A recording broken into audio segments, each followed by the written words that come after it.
महल बनाए।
लंबी आयु एक और चीज को संकेत देती है।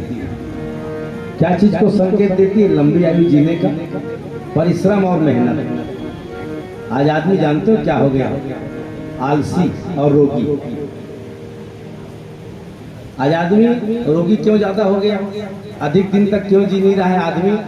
उसका एक ही कारण है, आहार विहार, खान पान और मेहनत कम। हमारे पूज्य बाबूजी ने आखिर इतने लंबी आयु जीने का एक क्यों हमको प्रेरणा दी है? लंबी आयु जीने का प्रेरणा देने का कारण है परिश्रम।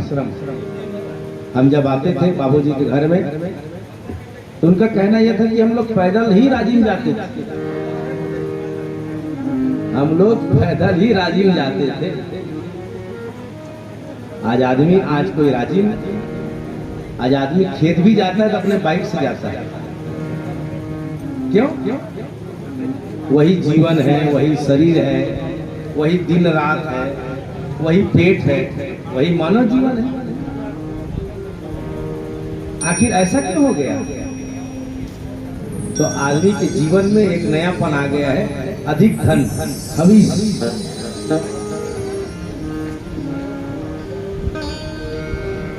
राजा बलि को आखिर भगवान ने अवतार लेके उसे मांगा क्यों? धन को मांगा क्यों जाता है? भगवान को क्यों मांगना पड़ा? धन को क्यों मांगा भाई? आखिर मांगने की आवश्यकता क्यों पड़ी? धन को किसी को मिला हुआ धन को कोई मांगेगा?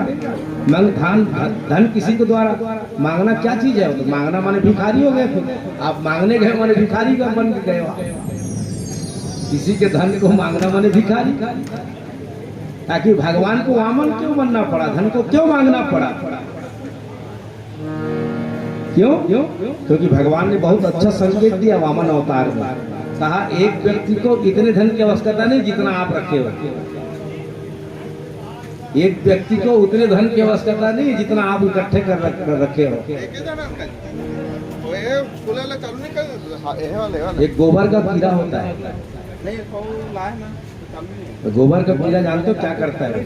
तो गोबर में जाता है, कीड़ा काला काला रहता है, छोटा छोटा, आप जानते हो। वो आगे भी चलता है और पीछे भी चलता है, दोनों तरफ चलता है गोबर कीड़ा। और कभी देखना उसे घरौंधा को, गोबर कीड़ा जब घरौंधा बनाता है ना तो गोल नहीं बनाता अपने घुसने के लिए, चपटा रहता है। क्यों? उसका शरीर ही चपटा रहता है। उसका घरौंधा का जो द्वार है वो चपटा होता है द्वार। तो जब गोबर में जाता है गोबर किया तो बहुत बड़ा गोल बनाते बहुत बड़ा गोला बना लेता है अपना भोजन। वो ये सोचता है कि एक दिन दो दिन के लिए क्यों बनाऊं, साल भर के लिए बनाऊं। ऐसा करके बड़ा गोला बनाता है गोबर को, उसको पीछे से ढकेलते पोगलेन जैसा, पीछे से ढकेलते अपने कहाँ लाता है? द्वार तक लाता है अपने घर के। और जब द्वार के पास जब लाता है तो देखता है कि गोला तो बड़ा है, द्वार मेरा छोटा है, अंदर नहीं जाएगा, अकेला अंदर चला जाता है, धन को छोड़ देता है।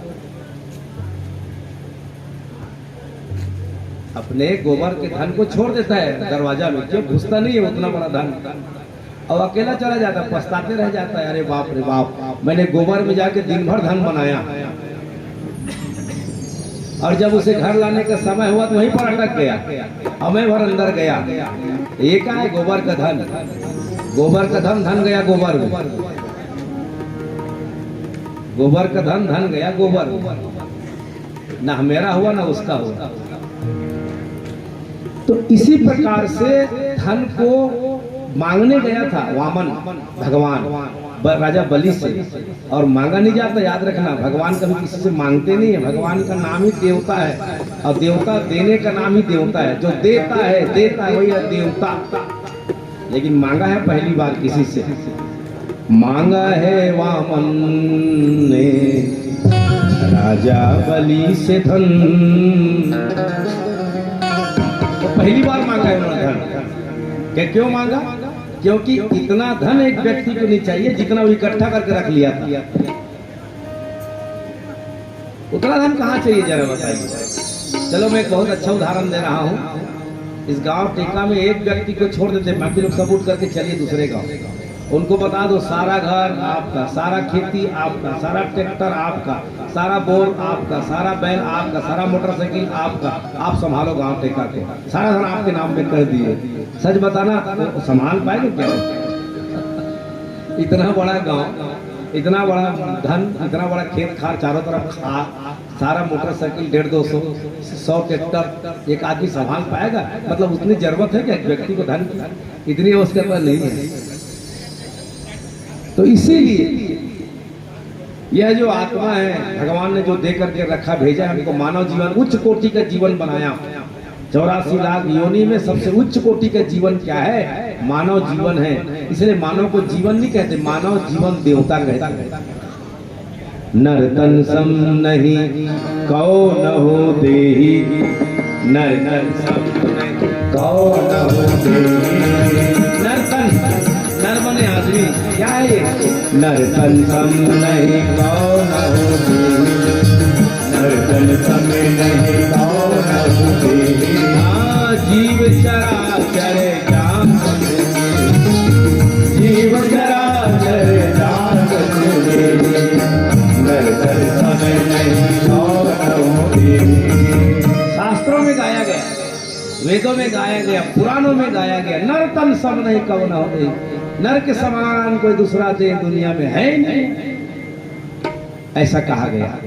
लेकिन मिला तो है नर्तन व्यक्ति को, आदमी को, आपको, मेरे को, सबको, पर हो क्या गया?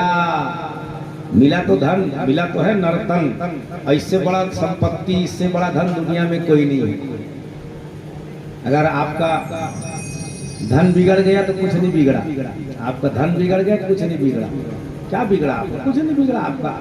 लेकिन आपका शरीर खराब हो गया, शरीर बिगड़ गया, समझो सब कुछ बिगड़ गया। क्यों? साधन ही खराब हो गया आपका, ये साधन ही बिगड़ गया। तो मानव तन से बढ़कर के दुनिया में और संपत्ति और धन दुनिया में कोई नहीं है। हम धन रूपी मानव तन तो प्राप्त किए, पर आए धरती में और कहाँ खो गए? फिरत सदा माया के फेरा, फिरत सदा माया के फेरा, काल कर्म स्वभाव गुण घेरा, काल कर्म स्वभाव गुण घेरा, फिरत सदा माया के फेरा। हम सब माया के चक्कर में ही फिरते रहे। घर परिवार, लिखाई पढ़ाई, नौकरी, सर्विस, धंधा पानी, बस इसी में जीवन हमारा गोलगप्पे में चला गया। मानव जीवन मिला तो था श्रेष्ठ, मानव जीवन मिला तो था पुण्यात्मा, मानव जीवन मिला तो था श्रेष्ठ मानव तन। लेकिन धरती में आते ही हमने क्या कह दिया? जैसे पानी, क्या जानते हो? पानी जब आकाश से गिरता है तो डिस्टिल वाटर जो आप लोग बोलते हो ना, ग्लूकोज के बटल जो चढ़ाते हो ना व्यक्ति को, वो जो पानी है ना, ग्लूकोज का बटल का पानी और आकाश से जो गिरता है पानी, दोनों एक बराबर है। जितना ताकत ग्लूकोज के बटल में पानी में ताकत है ना, वो वही पानी का ताकत आकाश से गिरने वाला पानी का ताकत है। लेकिन क्या हो जाता है? जैसे आकाश का पानी धरती में गिरते ही वो गंदा हो जाता है। भूमि परत ये डाभर पानी, भूमि परत सब डाभर पानी, भूमि में पड़ते ही वो आकाश का पानी क्या हो जाता है? डिस्टिल वाटर, ग्लूकोज जैसा पानी, शुद्ध पानी, आरओ जैसा पानी है वो आकाश से गिरने वाला पानी। लेकिन पानी धरती में पड़ते ही क्या हो जाता है? गंदा हो जाता है। वैसे दिव्य आत्मा है ये शरीर, ये जो मानव तन का जो आत्मा है शरीर में, हमारे अंदर में जो आत्मा, वो दिव्य आत्मा है, पुण्यात्मा है। लेकिन जैसे माँ के गर्भ में आते ही 9 महीने माँ के गर्भ में बंधन में जब बंधा रहता है, और जब माँ के गर्भ से जब धरती में गिरता है बालक, तो क्या हो जाता है? ईश्वर अंश जीव अविनाशी, ईश्वर अंश जीव अविनाशी, चेतन अमर सहज सुख राशि, चेतन अमर सहज सुख राशि। कौन था वो? ईश्वर अंश था, पुण्यात्मा था, धर्मात्मा था, दिव्य आत्मा था। कब? जब हमारे शरीर में नहीं आने के पहले ईश्वर का अंश था, वो ईश्वरी था। ईश्वर मन में, ईश्वर अंश मन ईश्वरी था। जैसे गंगा जल में आप नाव चला सकते हो। गंगा में जैसे बंगाल की खाड़ी, गंगा जहाँ मिलती है उसको बंगाल की खाड़ी कहते हैं, गंगा सागर कहते हैं। तो गंगा जहाँ मिलती बंगाल के खाड़ी में गंगा सागर कहते हैं, उसमें आप नाव चला सकते हो, पानी जहाज चला सकते हो। लेकिन उसी गंगा सागर के गंगा को जब गेलन में लाओगे तब उस गेलन में जहाज चला सकते हो, डोंगा चला सकते हो। उस गेलन में ना जहाज चलने के डोंगा चले। वैसे ये आत्मा, ये पुण्यात्मा, ये धर्मात्मा ईश्वर अंश है, जीव अविनाशी है। लेकिन क्या हो जाता है? जैसे मानव जीवन के शरीर के ओहदा को, ये ओहदा है, ये कपड़ा है तन शरीर का, ये शरीर, ये मानव जीवन एक माया है और ये कपड़ा है, चादर है। ये आत्मा तन रूपी शरीर के ओहदा कपड़ा को जब लपेट लेता है, शरीर रूपी कपड़ा को, तो क्या हो जाता है? फिरत सदा माया के प्रेरा, फिरत सदा माया के प्रेरा, फिर 84 चक्कर में घूमते रहता है। क्या? काल कर्म स्वभाव गुण घेरा, काल कर्म स्वभाव गुण घेरा, फिरत सदा माया तेरा। माया के चक्कर में फिरते रहता है। गया, भूल गया, खो गया, मैं कौन हूँ, मैं कहाँ से आया हूँ, मेरा जन्म कहाँ से हुआ है, मुझे भगवान ने किस लिए भेजा है, मैं आया तो हूँ नर्तन मानव तन लेकर के, मगर मैं कहाँ घूम रहा हूँ, किसके अंदर में छुपा हुआ हूँ, मुझे कौन ढक दिया है, मुझे करना क्या था, मैं अब क्या कर रहा हूँ। ये ईश्वर अंजीवानी जीव अविनाशी क्या कर लेता है जी, समाप्त हो जाता है, भूल जाता है अपने चेहरे को। कैसे भूल जाता है मानव जीवन? आइए मानव जीवन की गरिमा जाने। मानव तन को, श्रेष्ठ मानव तन जन्म लेने वाले हमारे स्वर्गीय रामदेव बाबूजी ने जो एक लंबी यात्रा की अपने जीवन में, तो आइए इस मानव जीवन को कैसे स्वच्छ और सुंदर बनाए और कैसे अच्छा अद्भुत बनाए, जाने इस संगीत के बाद। आइए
आत्मा का आगमन कहाँ से होती है, आत्मा कहाँ से आती है?